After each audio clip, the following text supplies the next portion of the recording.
Assalamualaikum warahmatullahi wabarakatuh. Selamat berjumpa kembali dengan pembelajaran bahasa Indonesia pada kurikulum Merdeka di kelas 11 semester 1. Pada pembahasan kita kali ini kita akan mengupas tentang bab ketiga, yaitu menggali nilai sejarah bangsa lewat cerita pendek. Hal yang akan kita pelajari pada bab ketiga ini yaitu pertama, memahami cerpen dengan latar belakang beberapa peristiwa sejarah di Indonesia. Menganalisis unsur intrinsik pembangun cerita pendek. Kemudian mengidentifikasi dan mengaplikasikan nilai-nilai kehidupan dalam cerita pendek. Menulis cerita pendek berdasarkan kejadian sehari-hari. Menulis resensi berdasarkan cerpen yang ditulis oleh teman. Jurnal membaca dan diakhiri dengan refleksi kegiatan pembelajaran bab 3. Baiklah, kita mulai dengan pembahasan kita pada pertemuan kali ini, yaitu yang pertama adalah memahami cerpen dengan latar belakang beberapa peristiwa sejarah di Indonesia. Cerita pendek atau lebih dikenal dengan cerpen adalah kisahan pendek kurang lebih 10.000 kata yang memberikan kesan tunggal yang dominan dan memusatkan diri pada tokoh dalam situasi pada suatu ketika. Lalu berdasarkan definisi itu kita dapat mengambil suatu ciri, yaitu ciri cerpen. Ciri-ciri cerpen adalah selesai dibaca kurang dari 10 menit. Sering disebut cerita selesai dibaca dalam sekali duduk. Cerpen berfokus pada hanya satu tokoh utama, kemudian menceritakan satu peristiwa penting yang dialami oleh tokoh. Ini cerpen. Kemudian kalau kita ingin menganalisis unsur-unsur intrinsik pembangun cerita pendek, yaitu tema adalah gagasan utama suatu cerita atau tema. Tema ini dapat dibagi menjadi tema pokok dan tema tambahan. Tema pokok ini gagasan utama cerita yang mendasari seluruh karangan, sementara tema tambahan adalah tema sampingan. Nah, ini yang perlu kita pahami perbedaannya. Kemudian kalau tokoh ini, tokoh utama adalah tokoh yang ditampilkan secara terus-menerus atau paling sering diceritakan. Sementara tokoh tambahan adalah tokoh yang dimunculkan sekali atau beberapa kali saja dalam sebuah cerita. Kemudian penokohan dari berkaitan dengan tokoh tadi adalah cara menulis. Jadi cara penulis menggambarkan tokoh. Berdasarkan cara menulis menggambarkan tokoh ini dapat kita bagi tokoh protagonis. Tokoh protagonis itu tokoh yang menyuarakan kebenaran atau tokoh-tokoh yang baik. Tokoh protagonis ini bisa lebih dari satu. Kemudian tokoh antagonis adalah tokoh penentangnya, yaitu penentang dari protagonis tadi. Jadi tokoh yang berperilaku sebagai penentang atau yang jahat lah, dapat katakan begitu, menjadi lawan dari tokoh utama. Kemudian ada juga tokoh campuran. Tokoh campuran itu tokoh yang ada yang bisa berwatak jahat atau mungkin berwatak baik. Jadi campuran. Ini masuk kategori tokoh tritagonis, tokoh yang pihak yang ketiga. Jadi tokoh pertama tadi adalah protagonis, kelompok protagonis, kelompok antagonis, dan kelompok campuran ini atau mungkin dapat dikatakan tokoh tritagonis. Ada juga tokoh yang tidak berperan atau tokoh yang hanya sepintas tampil saja, dinamakan figuran. Kemudian unsur intrinsik selanjutnya yaitu sudut pandang cerita, yaitu kedudukan penulis dalam cerita. Ya, sudut pandang ini biasa yang umum dipakai yaitu sudut pandang orang pertama. Sudut pandang orang pertama ini menggunakan kata aku atau saya. Jadi seakan-akan tokoh cerita itu adalah pengarang. Jadi menggunakan kata aku atau saya. Sementara sudut pandang orang ketiga ini posisi pengarang ada di luar cerita. Ya, dia bisa menggunakan dia atau ia atau menyebut nama. Ini tokoh sudut pandang orang ketiga. Kemudian alur cerita atau sering disebut juga plot adalah tahapan-tahapan dalam suatu cerita. Ini plot. Kemudian plot ini terbagi beberapa tahapan. Kemudian yang pertama adalah tahapan pengenalan atau orientasi. Tahapan pengenalan ini yaitu mulai muncul tokoh-tokoh cerita. Jadi tokoh-tokoh yang ada, baik tokoh utama maupun tokoh penentang protagonis tadi, ini mulai muncul. Ini dinamakan tahap orientasi, tahap pengenalan. Kemudian setelah tokoh-tokoh kenal tadi, kemudian muncul tahapan berikutnya yaitu tahapan konflik atau raising action. Tahap raising action ini yaitu antara tokoh-tokoh yang satu dengan tokoh-tokoh yang lain tadi, yang muncul tadi, timbul permasalahan atau konflik. Nah, inilah yang dinamakan kemunculan konflik.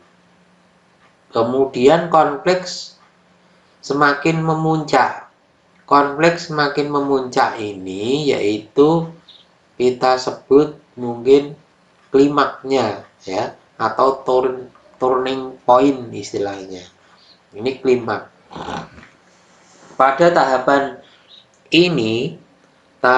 klimak ini terjadi pertentangan yang sangat hebat antara tokoh-tokoh yang ada dalam cerita. Kemudian tahap berikutnya adalah konflik menurun atau istilahnya anti klimak. Nah, ini anti klimak ini sudah mulai ada titik temu untuk penyelesaian masalah. Nah, ini sehingga ada tokoh utama atau mungkin tokoh yang dapat menyelesaikan permasalahan. Kemudian akan diakhiri dengan tahap penyelesaian. Tahap penyelesaian ini adalah resolution. Ini biasanya tahap untuk pada cerpen ini di akhir cerita. Namun tidak seperti pada novel atau roman. Di akhir cerita ini terjadi perubahan nasib, tidak sampai sesana. Kemudian latar adalah segala keterangan atau petunjuk dan acuan yang berkaitan dengan tempat, waktu, suasana terjadinya suatu peristiwa dalam karya sastra. Nah, ini latar ini dapat dikatakan latar tempat tadi, tempat terjadinya misalnya di sekolah, di warung, di pantai. Nah, dan itu adalah latar tempat. Kemudian kalau waktu bagaimana? Waktu pagi, sore, siang, malam, atau mungkin waktu-waktu khusus seperti subuh atau mungkin duhur, maghrib, nah, atau mungkin dini hari dan sebagainya itu latar waktu. Kemudian latar suasana bagaimana? Misalnya suasana pedesaan, perkotaan, pinggiran, dan sebagainya. Ini yang menjadi latar. Jadi latar ada tempat, waktu, dan suasana. Kemudian gaya bahasa adalah bagaimana pengarang menggunakan bahasa yang tepat sehingga bisa menampilkan suasana. Misalkan ini suasana sedih. Nah, itu bagaimana pengarang bisa menampilkan suasana sedih, gembira, menyeramkan, romantis, atau mungkin suasana penuh sindiran. Ini adalah pemakaian gaya bahasa. Jadi, kemudian setiap cerita itu adalah ada pesannya atau amanatnya. Jadi amanat adalah pesan yang ingin disampaikan oleh pengarang kepada pembaca. Kemudian kalau kita mengidentifikasi atau mengaplikasikan nilai-nilai kehidupan dalam cerita pendek, atau kita lebih kenal dengan unsur ekstrinsik, ini ada beberapa macam. Yang umum digunakan yaitu ada nilai moral, sosial, budaya, politik, agama, dan lain-lain. Nilai moral biasanya disebut juga dengan etika, yaitu penilaian baik buruknya suatu perilaku seseorang. Contohnya ada manusia yang jujur, rendah hati, punya integritas, punya kepedulian kepada sesama. Nah, ini dinamakan nilai moral. Nilai sosial, nilai yang berkaitan dengan bagaimana seseorang manusia menjalin hubungan dengan manusia lain dalam suatu masyarakat. Nilai budaya berkaitan dengan kebiasaan atau tradisi yang berlangsung di suatu masyarakat yang mungkin tidak berlaku di masyarakat lain. Jadi nilai-nilai tradisi adalah nilai yang ada di tempat tertentu. Nah, misalkan kita di Jawa mungkin ada nilai-nilai tradisi kita, mungkin ada nilai tertentu, mungkin sedekah bumi, atau mungkin di Bali mungkin ada lain lagi namanya. Lah itu. Nah, itu adalah nilai-nilai budaya. Nah, kemudian nilai politik berkaitan dengan bagaimana suatu masyarakat hidup dalam aturan dan ketentuan suatu negara atau pemerintahannya. Nah, ini nilai-nilai politik ini biasanya menyesuaikan dengan keadaan terjadinya cerpen itu, ya. Mungkin cerpen-cerpen yang zaman 45 mungkin nuansa politiknya sangat kental, yaitu masalah perjuangan, yaitu nilai-nilai berkaitan dengan nilai kebenaran. Nilai agama berkaitan dengan aturan atau ketentuan dari agama-agama yang ada, yang nilainya beda dengan masing-masing agama. Jadi mungkin nilai keagamaan orang Islam beda dengan orang Kristen, orang Hindu atau Buddha atau Konghucu dan lain-lain. Nah, ini dari nilai-nilai ini, nah ini dapat kita singgung juga, mungkin berkaitan dengan latar belakang pengarang. Kemudian kalau kita ingin berkreasi, menulis cerita berdasarkan kejadian sehari-hari, kalau tadi kita sudah menganalisis, maka ada beberapa ketentuan yang harus dipenuhi oleh penulis. Salah satunya adalah cerpen ditulis memenuhi syarat cerpen, yaitu kurang lebih atau kurang dari 10.000 kata. Selesai dibaca dalam kurang dari 10 menit. Nah, ini perlu dipatuhi oleh penulis, ya. Kemudian fokus pada satu tokoh utama, mengangkat suatu permasalahan yang penting dialami tokoh. Nah, ini. Kemudian tema diangkat dari kejadian sehari-hari yang kita alami atau yang kalian alami atau dialami oleh orang lain.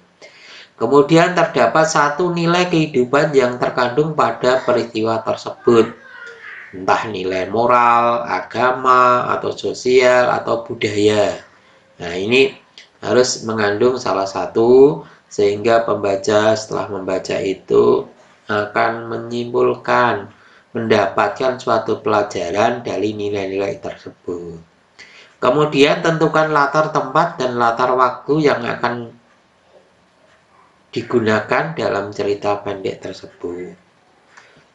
Kemudian harus menyusun alur cerita, ya.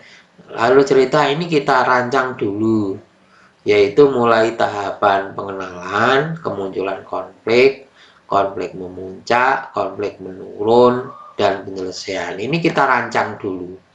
Nah, barulah kita harus memperhatikan juga gaya bahasa yang akan kita gunakan dalam bercerita agar lebih hidup, ya.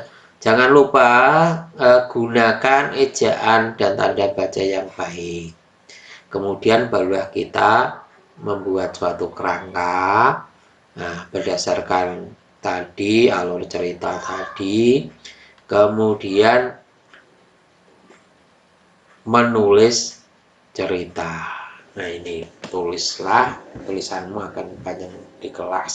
Nah, ini yang perlu diketahui. Sementara itu, berdasarkan pembelajaran kita pada kesempatan kali ini, nanti dapat kita sambung pada pertemuan berikutnya, yaitu tentang menyusun resensi dan lain-lain. Atau mungkin dapat kita langsung menulis cerita berdasarkan kerangka-kerangka yang sudah Anda buat di rumah. Demikian pembahasan kita kali ini. Saya akhiri. Assalamualaikum warahmatullahi wabarakatuh.